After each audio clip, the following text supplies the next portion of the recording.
Elsewhere, U.S. Ambassador to Kenya Robert Godek has reaffirmed his government's commitment to addressing the growing threat of poaching in the country. Speaking at this year's World Environment Day celebrations at the David Sheldrick Wildlife Trust Elephant Orphanage in the Nairobi National Park, the ambassador reiterated the need to control and address poaching menace right from the community level and create community conservancies. During the event, the envoy also adopted Tundani, a one-year-old elephant, at the price of $50 US, stating that the adoption was an opportunity to educate the world on the importance of wildlife conservation.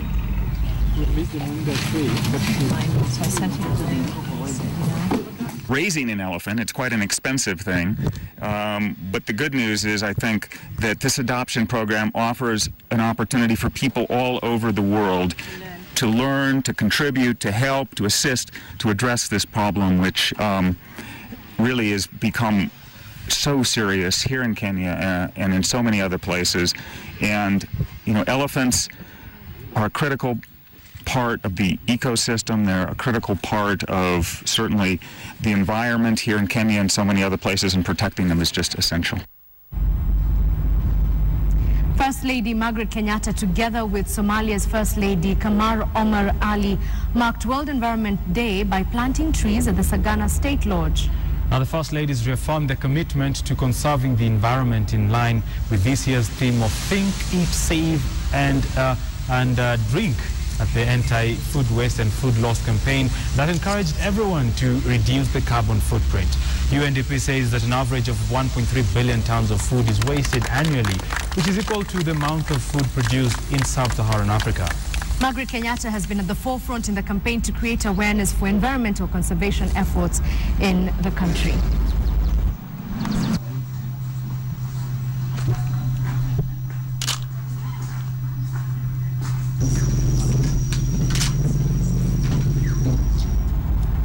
All right, we take a short commercial break. But how much does it cost again to adopt an elephant? $50 US. It's affordable. Well, then do it. After this, we're having business news where the media owners have gotten the nod to have a third signal license. Stay tuned.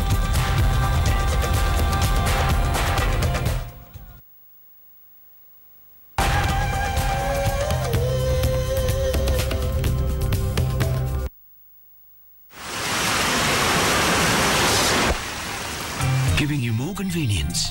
Bank anytime, anywhere. CBA, time for more. New against stress sweating, Nivea Stress Protect Deodorant. Proven to protect you, even in stressful situations.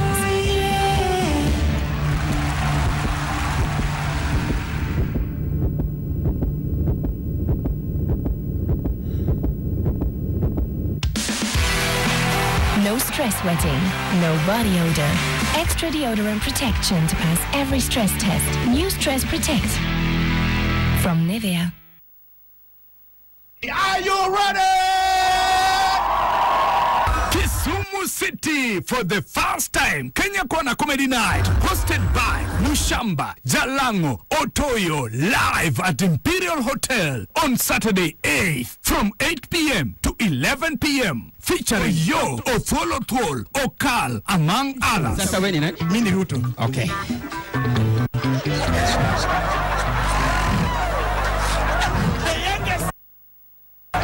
Team that has ever worked at state. Charges are 1,000 shillings and you get a drink. Kenya Kona Comedy Night is sponsored by Crazy Money, Imperial Hotel, Kenya Kona Group and KTN. Tickets available at Imperial Hotel, Kisumu.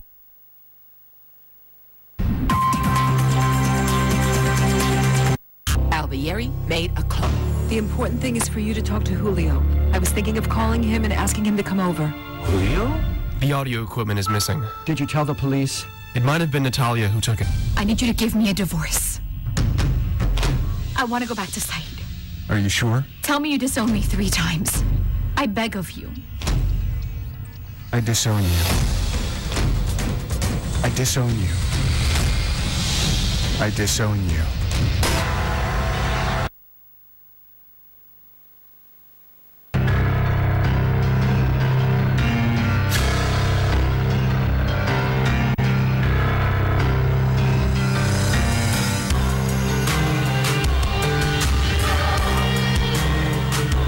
Walikuwa wananiambia mimi 3 anatumika kwa ajili ya utajiri. Mtu anataka utajiri kwa jini wa pesa. Sisi tunaona ni wanadamu, kumbe wenyewe wanaona ni pesa. Akakuja akamwambia mama yangu atamkata kichwa alafu sasa waniuze. Jini wa pesa anasema mimi niletee albino.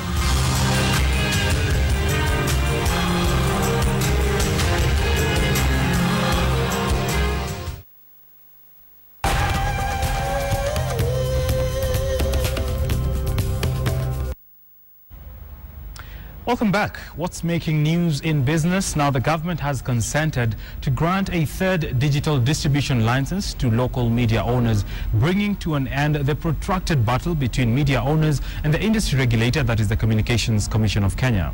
According to the Ministry of Information, Communication and Technology, a 3rd license will be floated and Kenyan broadcasters will be given priority, but it will have to go through competitive bidding process. Now, the move by the government seeks to mend fences between the CK and the local broadcasters in a bid, in a back and forth blame that has lasted the better part of the last 2 years. The latest decision by the government to grant a 3rd distribution license come barely days after CCK stated that there is no provision for granting another license and that media owners had to wait until more spectrum was available. Media owners at the same time have also pulled off their content from local TV pay companies StarTimes due to what they term as a breach of contract where the operator charged subscribers to view local content. You see, we can't determine who we are going to give it with. It's a procurement process. We have to go to, we are subject to public procurement regulations. And we have to do this in a manner that obeys the public procurement regime. So whoever wins, we can't determine, of course, beforehand who's going to win that, tender.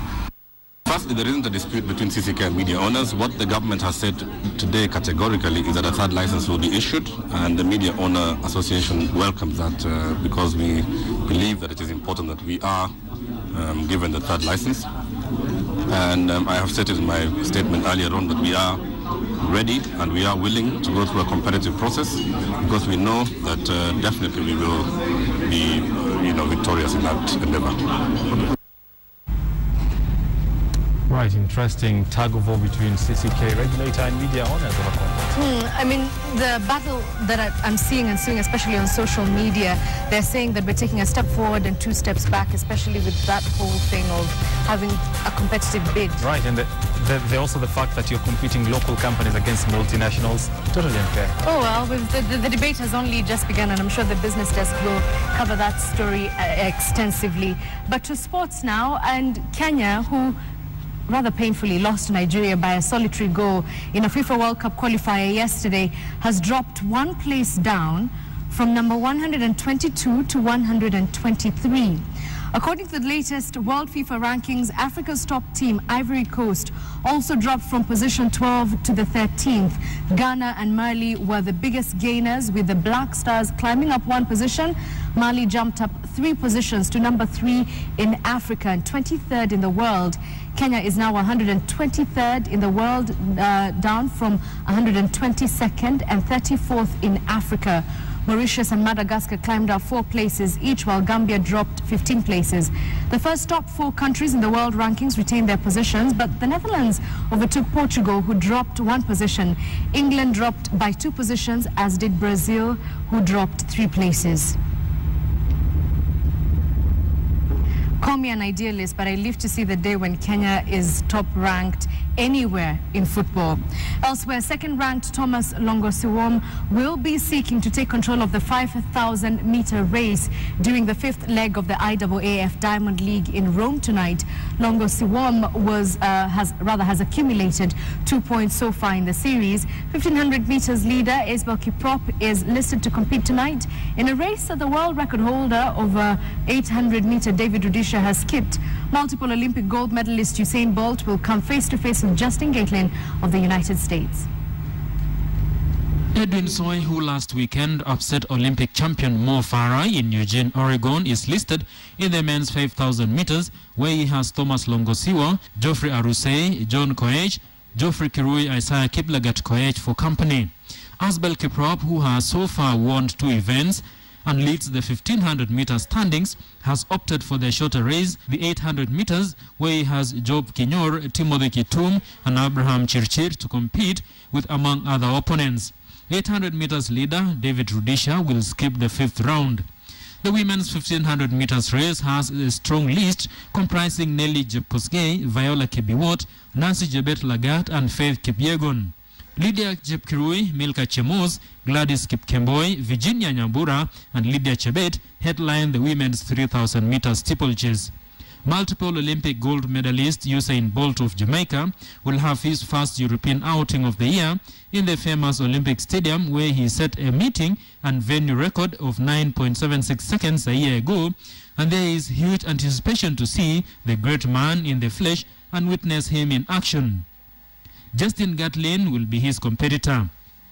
Everybody is born with talent, but it's the way you train and work hard to bring out that talent in you. So it's the very most important thing in running fast is the training, and it's to be dedicated to your training also.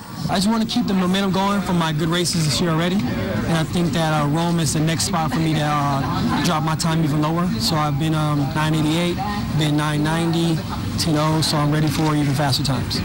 The races are scheduled for 9 p.m. Kenyan time. Right, we seem to be having time for more than one facts we don't need to know about. This is new, even for me. Right. Did you know when Annis Seaton, this was an author, very successful author, and probably the person who initiated the Boy Scout in America, turned 21, his father charged him for all the expenses associated with his childhood, including the fee for delivery at birth. Now, this earnest guy was obviously very earnest, and he paid the bill, but changed his name and never spoke to his father again. Understandably. Second, did you know of the day? Did you know an Australian guy, Bill Morgan, was declared dead for 14 minutes, but he somehow managed to survive? To celebrate his survival, he bought a scratch card and won $270,000 worth of a car.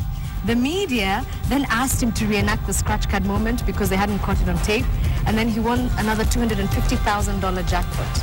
Stranger things have happened. Could be your day. Yeah. These stories and more, you can get them where? www.standardmedia.co.ke. Have a good afternoon. I'm Edith Kimani. And I'm Boni Kunya. Good afternoon.